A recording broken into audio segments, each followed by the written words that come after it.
केबे भाबिछंती कि भक्तिर शक्ति केते बड़ होई पारे? एमिति भक्ति जहा समाजर सब बाधा को भांगी दिए, जहा एक गरीब अवहेलित मनीष को भगवानंक हृदयर सबुठु निकटरे पहुंचाई दिए। यह होची दासिया बाउरींक कथा। एक साधारण मनीष किंतु असाधारण शक्तिर मालिक। ओडिशार एक छोट ग्राम रे जन्म नेथिले दासिया बाउरी। से बाउरी जातिर थिले, जहाको से समय रे समाज अत्यंत निम्न भाव देखुला।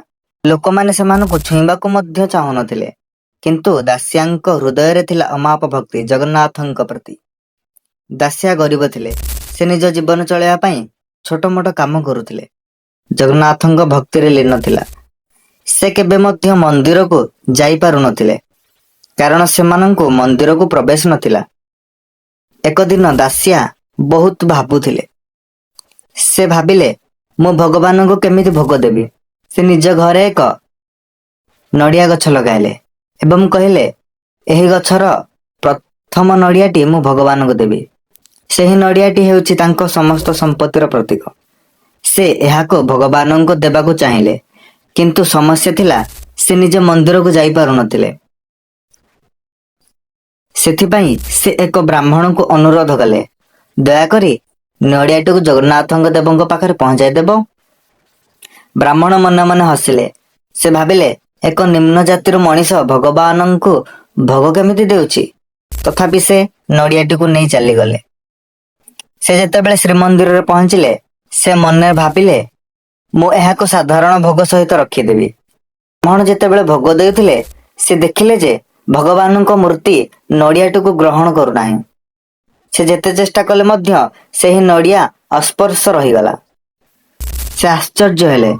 पुणी से दासियांक कथा मन पकाइले। दासिया कहिथिले मोर नाम नेबे एवं भोग चढ़ाइबे। तापरे ब्राह्मण जनक एही कथा को मन पकाई कहिले, हे प्रभु, एह नड़ियाटी दासिया बाउरी पक्षरु आसीछि। यह कहवा मात्रे श्रीमंदिर मध्यरु दुई गोटी हस्त आसी सेही नड़ियाटी को उड़ाई नेला। यह देखि ब्राह्मण जनक आश्चर्य हो गले।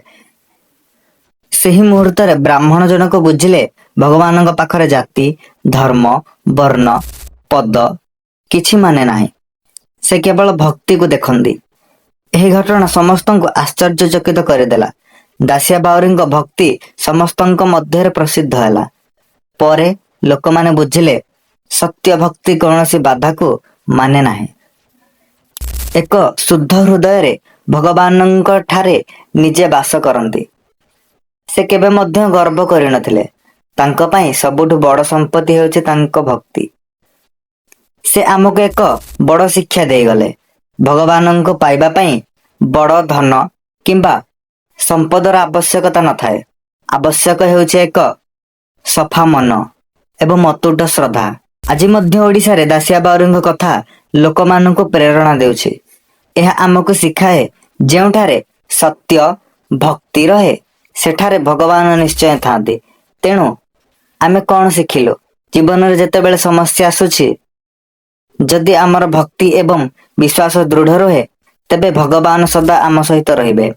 दासिया बाउरींक कथा केवल एक गल्प नुहे, यह हेउछि भक्तिर सबुठु बड़ उदाहरण। एही कथा शुणी जदि आपणक हृदय मध्य आचंबित हेउछि, आपणक हृदय मध्य जदि कंपन हेउछि एवं जगन्नाथंक प्रति आपणकर भी श्रद्धा अछि, तेबे